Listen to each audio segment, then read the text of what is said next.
खिलाफ हैं तो होने दो, जान थोड़े ही है, ये सब धुआं है, आसमान थोड़े ही है। आग लगेगी तो सभी के मकान आएंगे जज में।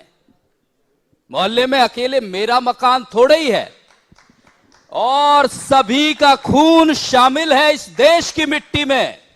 किसी के बाप का हिंदुस्तान थोड़े ही है। कुंवर सूरजपाल अम्मू, करनी सेना के अध्यक्ष। सर जी, ये दिक्कत क्या है? अमूमन आपको मैं केवल जो आपकी सेना है या तो बायकॉट गैंग की तरह लगती है, या ऐसे लगती है कि जैसे मुसलमानों के खिलाफ होने का आपने ठेका ले रखा है। मतलब आप करना क्या चाहते हैं?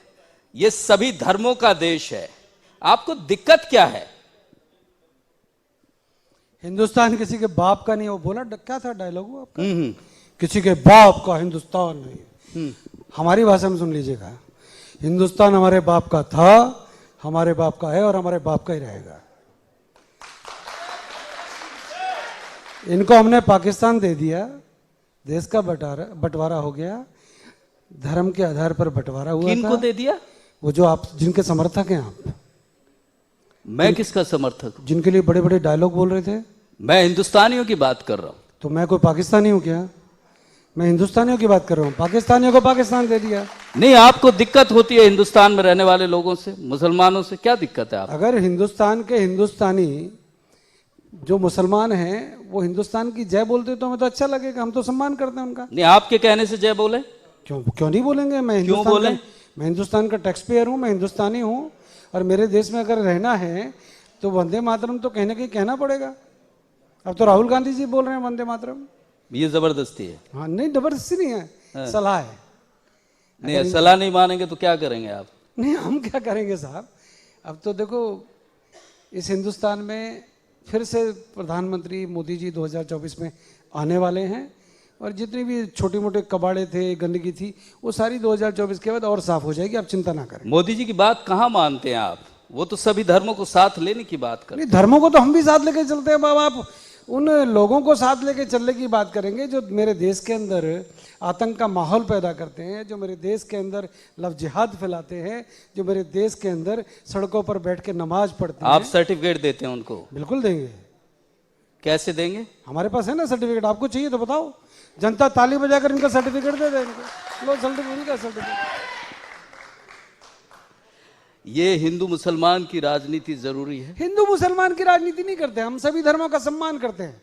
परंतु इस देश के अंदर रहने वालों से अनुरोध है कि जब हमने आपको बंटवारे के समय आपको एक आपका देश दे दिया, हिंदुस्तान में रहने वाले सच्चे हिंदुस्तानी, पक्के हिंदुस्तानी, जो हिंदुस्तान का सम्मान करते हैं, हिंदुस्तान के संविधान को मानते हैं, सड़कों पर बैठ के नमाज नहीं पढ़ेगा सच्चा हिंदुस्तानी।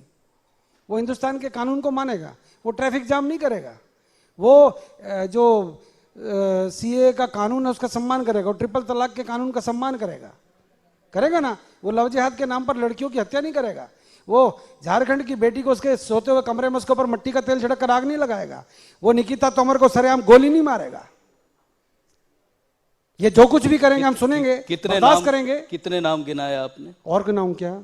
कम है क्या? तादाद कितनी है मुसलमानों की? 25 करोड़ से ज्यादा मुसलमान है इस देश में। तो इसका मतलब तो हमें डरना चाहिए। 25 करोड़, मैं 100 आप करोड़ डरा रहे हैं। अरे मैं 100 करोड़ के साथ हूं भैया। अब 25 करोड़ ज्यादा होते हैं 100 करोड़। अब 25 करोड़ वाला 100 करोड़ को आगे दिखाएगा क्या? 4 नाम गिना दिए और सभी एक जैसे हो गए। आप 2 नाम गिनवा दे मुझे सच्चे हिंदुस्तानियों के, बताएं। ओवैसी, जहीर खान, ओवैसी, एपीजे अब्दुल कलाम, ओवैसी बोले। ओवैसी 5वां नाम हो गया। और मैं तो ओवैसी कह रहा हूं। क्या ओवैसी को जो संविधान का ज्ञाता है, जो सबको 25 करोड़ लोगों का क्या ठेकेदार है ओवैसी? आपके सर्टिफाइड चैनलों पे सबसे ज्यादा आप लोग उसको दिखाते हो। अरे उसको ऐसा बना रखा है, पता नहीं ये दूसरा जिन्ना हमारे यहाँ कहां से पैदा हो गया। ये दूसरा जिन्ना आप लोगों ने पैदा कर दिया, मीडिया ने। ये किसका नेता है? कौन सा नेता है? इन लोगों ने जिस प्रकार की, ये कहते हैं 15 मिनट के अंदर पुलिस को घर बिठा दो, हम हिंदुस्तान को अपनी ताकत दिखा देंगे। ये धमकी देते हैं हमको। ये 100 करोड़ लोगों को आप भी तो धमकी दे रहे हैं। हम धमकी नहीं, हम प्यार से समझा रहे हैं। मान जाओ नहीं तो जाओ। नहीं, सूरजपाल लम्बू कहे कि जाओ, मतलब सूरजपाल अम्मू घर जाके सो जाए, कॉफी पी के आराम करे। अब ये ठेकेदारी आपने ले ली है। यार आप ठेकेदारी, अब आप लोग ऐसा थोड़ी नहीं है सुंदर सोलंकी। नहीं, आप सुंदर भी हो, सोलंकी भी हो, नरेंद्र मोदी आप कोई खां साहब थोड़ी देश ना के हो। प्रधानमंत्री, हाँ, देश के प्रधानमंत्री 135 करोड़ की जिम्मेवारी इन्होंने ले रखी है, आपको दिक्कत कहाँ हो रही है? अरे हम भी तो 135 करोड़ में सिर्फ थोड़ा बहुत को कम कर रहे हैं, हम सबको कहाँ कर रहे हैं? जो हिंदुस्तान के कानून को मानते हैं, संविधान को मानते हैं, देश के कानून के तरीके से संविधान अपने हिसाब से पूरा सिस्टम है वो चला रहा है, यहाँ कानून है, पुलिस है, वो अपना काम कर रही है। आप सूरजपाल अम्मू कौन है भाई? मतलब आपको सूरजपाल अम्मू से तकलीफ है या किसी और से? नहीं, आपके तौर तरीके से तकलीफ अच्छा, है, तो आपकी बात से आपको तकलीफ लगता है मैं आपके कहने से आपको लगता है कि मैं आपके कहने से अपने तौर तरीके बदल दूंगा? नहीं, मेरे कहने से तौर तरीके मत बदलिए, मैं नहीं कह रहा कि तौर तरीके मत बदलिए, लेकिन मकसद तो पता चले, आप करना क्या चाहते हैं। मकसद सीधा है, हिंदुस्तान के अंदर हिंदुस्तान के कानून और संविधान को मानते हुए जो देश की संविधान में कानून बने उसका सम्मान करो। आप लोगों को कोई अधिकार नहीं है कि हिंदुस्तान के अंदर कहीं ट्रेन जला दो, कहीं किसी का मोहल्ला जला दो, कहीं दिल्ली को जला दो। आप कौन ही उत्तर प्रदेश के अंदर क्यों दंगे नहीं होते? हरियाणा के अंदर, मेवात के अंदर क्यों दंगे नहीं होते? क्यों नहीं होते? दिल्ली के अंदर ही क्यों दंगे हुए? कभी सोचा आपने? दिल्ली में मोदी जी भी तो बैठे। अरे कमाल करते हो, उसमें केजरीवाल भी बैठा है, वो आपका दोस्त है। केजरीवाल के पास पुलिस कहाँ है? पुलिस तो आपके पास है। हैं? पुलिस तो आपके पास है। पुलिस तो आपके पास है, परंतु आम आदमी पार्टी तो मुसलमानों के साथ है, वहां पर उनके साथ है जो देश का कानून नहीं मानते, जो धरने पर बैठे थे, जो सीए का विरोध कर रहे थे, जो एनआरसी का विरोध कर रहे थे। आम आदमी पार्टी के विधायकों ने दिल्ली को जलाया, ये आपको नहीं पता क्या? अमानतुल्ला खान कौन है? ये लोग कौन है जिन्होंने वहां पर दंगे भड़काए? क्या ये आम आदमी पार्टी के पार्षद और विधायक नहीं है क्या? हम चुप रहे हैं क्या? हम डरे? आप हमसे कहोगे हम चुप हो जाएंगे? इसके अंदर किसी को तो बोलने दो भैया। अब आपका कैमरा चलेगा, मैं चुप हो जाऊंगा? भाई अपनी तो दाढ़ी वाड़ी फिट होके आते हैं अपन तो हैं? अपने को ऐसा है, सिंपल सी बात है। अम्मू साहब एक बात बताओ, गौ माता का सम्मान, गौ माता का सम्मान, गौ माता का सम्मान, आपको भारत माता का सम्मान। सरकार, मनोहर लाल की सरकार पे यकीन नहीं है? मनोहर लाल जी की सरकार पे हरियाणा की जनता को यकीन है। आप दूसरी बार सरकार कर रहे हो लोगों को सुधारने की, लोगों को ये बताने की कि वो हिंदुस्तानी है कि नहीं है, वो पाकिस्तान में रहे कि हिंदुस्तान में रहे, ये आप तय कर रहे हो। अच्छा मुझे एक बात बताओ, वो जो मुझे मेरे सामने जो बैठने वाले थे, क्या नाम था, कासमी, बनारस वाला, वो जो लव जिहादी है, वो नहीं आया तो आप उसकी तरफ से बैठ गए यार? नहीं, बात तरफ से बैठने की नहीं है। सुनो, अब मेरे साथ दिक्कत क्या है, अब आप इतने बड़े न्यूज चैनल के एंकर हैं, मैं इंडिया न्यूज का फैन हूं, मैं नहीं, आप समझाइए तो बात को। पूरा प्रदेश देख रहा है, यहाँ बैठे पूरे गुड़गांव के लोग देख रहे हैं, हाँ। कांग्रेस के वरिष्ठ नेता देख रहे हैं, आप समझाइए तो सही, आप करना क्या चाहते हैं और क्यों करना चाहते हैं और किस हैसियत से करना चाहते हैं? हैसियत तो मैं हिंदुस्तान का नागरिक हूँ, मेरी हैसियत के बारे में हिंदुस्तान के नागरिक ही बैठे ना ना ना ना रुक जाएगा। हैसियत के बारे में आप जवाब अगर पूछेंगे तो फिर मैं कह दूंगा कि आप किसी चैनल में अगर यहाँ पर बैठे हैं तो चैनल वाले आपको बहुत अच्छी सैलरी देते हैं, इस हैसियत से बैठे हैं। मैं हिंदुस्तान का सॉलिड पक्के वाला नागरिक हूं, इस हैसियत से आपके सामने बैठा हूं। आप मेरी हैसियत के बारे में बात करेंगे तो फिर मैं आपको जवाब दूंगा। रही बात गुड़गांव की, 3800 रेडी रिक्शे वाले हैं। 3800 का एक सर्वे करा है, इंडिया न्यूज करा है, आप लोग कराए, हम लोगों ने तो अपने लेवल पे करा रखा है, करनी सेना ने। 3800 में से 3000 रेडी वाले कौन है आपको मालूम है? इतनी टैक्सी चलती थी, ऑटो 30,000 से अधिक यहाँ पे ऑटो चलते हैं। उन 30,000 ऑटो को चलाने वाले 20,000 लोग कहाँ के आपको मालूम है? गुड़गांव के हैं। गुड़गांव की डेमोग्राफी चेंज हो गई है। गुड़गांव की चिंता मैं क्यों ना करूं? मेरा गुड़गांव है, हमारा गुड़गांव है, आप सबका गुड़गांव है। मनोहर लाल जी क्यों नहीं बताते हैं? मैं आपसे क्या कह रहा हूं, मैं सबको जाकर बताऊंगा कान में, ये मेरा तरीका है, मैं कहाँ कब कहना और कैसे कहना। आप चिंता ना करो, आप तो मनोहर लाल जी के बहुत क्लोज हैं, आप तो उनके साथ गुपचुप हरियाणा भवन में रोज बैठते हैं, उनसे बात कर लीजिएगा। मेरी बात आप पहुंचा रहे हैं, आपके इंडिया न्यूज को भी मनोहर लाल जी देख रहे हैं, मैं सरेआम कह रहा हूं। आप तो बीजेपी के प्रवक्ता हैं। अब देखो ना, आ गए ना। तो आपको प्रवक्ता के दिक्कत नाते क्या है? बिठाया होता तो मैं नहीं, आपको जवाब आपको देता। दिक्कत क्या है? उसका तरीका आप भी तो ये बात पहुंचा सकते हैं देखिएगा जब इतना सुंदर जी, आपको चिंता है गुरुग्राम की। सुंदर सोलंकी जी, गुड़गांव की डेमोग्राफी बदलती जा रही है, चिंता का विषय है। मैं यहाँ पर बहस करूँ, बड़ी बड़ी बातें करूँ, नहीं। गुड़गांव का माहौल बदला है। गुड़गांव के अंदर पहले इतनी जगह पर खुले में नमाज पढ़ी जाती थी। हम लोगों ने, हिंदू संगठनों ने अनुरोध किया प्रशासन से, सरकार से, प्रदेश के मुख्यमंत्री से। आज 6 जगह पर नमाज पढ़ी जाती है, शांति से पढ़ी जाती है। परंतु यहाँ पर कुछ बाहरी तत्व उन लोगों ने यहाँ का माहौल खराब कर रखा है। वक्फ बोर्ड के 267 पॉइंट हैं। कांग्रेस के वरिष्ठ नेता बने हैं सुखबीर जी, मेरे बड़े भाई हैं, यहाँ से विधायक रह चुके हैं। 267 पॉइंट वक्फ बोर्ड के हैं। अगर आपको नमाज पढ़नी है, आपके वक्फ बोर्ड के पॉइंट हैं, उसके ऊपर मस्जिद बनाए, आपका अधिकार है, वहाँ पर मस्जिद पढ़े। किसने रोका है आपको?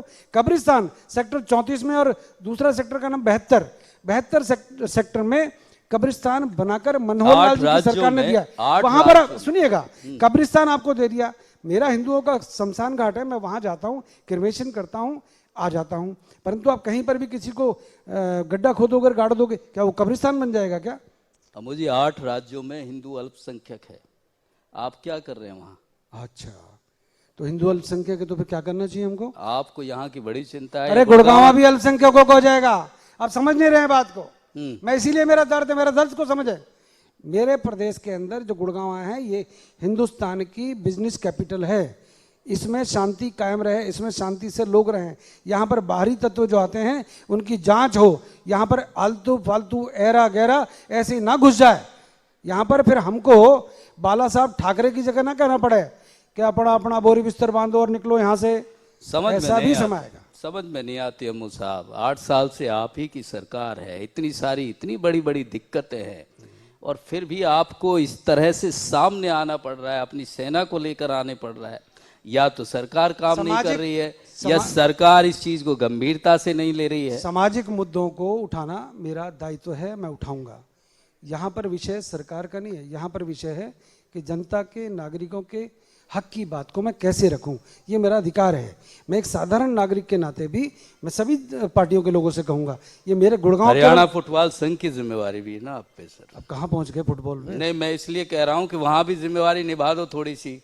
खिलाड़ी किस तरह के आरोप लगा रहे हैं। शायद आपको पता नहीं है, हिंदुस्तान में केवल मात्र सूरजपाल अम्मू जो हरियाणा ओलंपिक एसोसिएशन का वाइस प्रेसिडेंट है, कल से नहीं 2 दिन से लगातार मैं पहलवानों के हक पर पूरे देश के अंदर सिर्फ मैं आवाज उठा रहा हूं। नहीं, आप राज्य सरकार में भी आरोप लग रहा है। पूरी बात सुन लीजिए। मैंने कहा वो कौन सी पार्टी का सांसद है मुझे नहीं पता, वो कहां का बाहुबली है मुझे नहीं पता, परंतु अगर बेटियों ने आरोप लगाया है तो उसके खिलाफ तुरंत मुकदमा दर्ज होना चाहिए और उसको सलाखों के पीछे जाना चाहिए।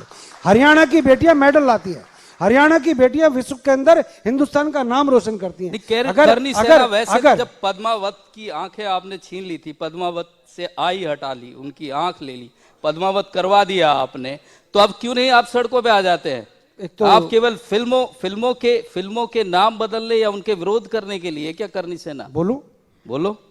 पहले सुंदर सोलंकी आया हिंदू मुसलमान पे, फिर सुंदर सोलंकी आया फुटबॉल पे, अब सुंदर सोलंकी आ गया पद्मावत पे, पहले आ गया फिर पहलवानों पे।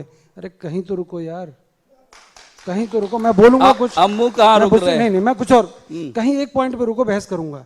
एक्चुअली में आप खिचड़ी पका दोगे तो अभी नहीं, बहस की बात नहीं, विषय वही बात, ये विरोध केवल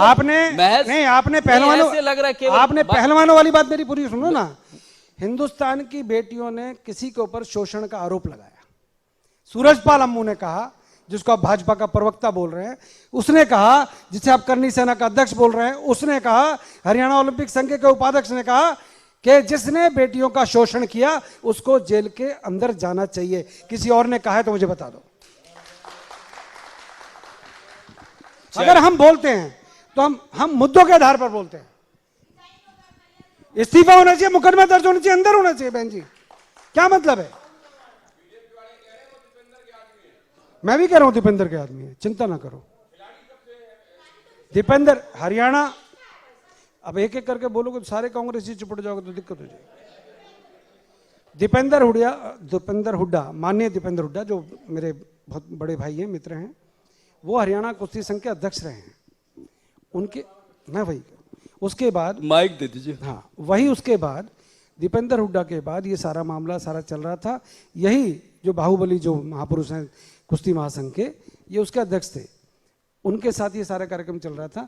मैं 2016 में, सुखबीर जी, मैं खुद रियो ओलंपिक में वहाँ गया था बच्चों के साथ, वहाँ आया हूँ, मैंने उनकी दिक्कतें देखी हैं, महसूस की हैं।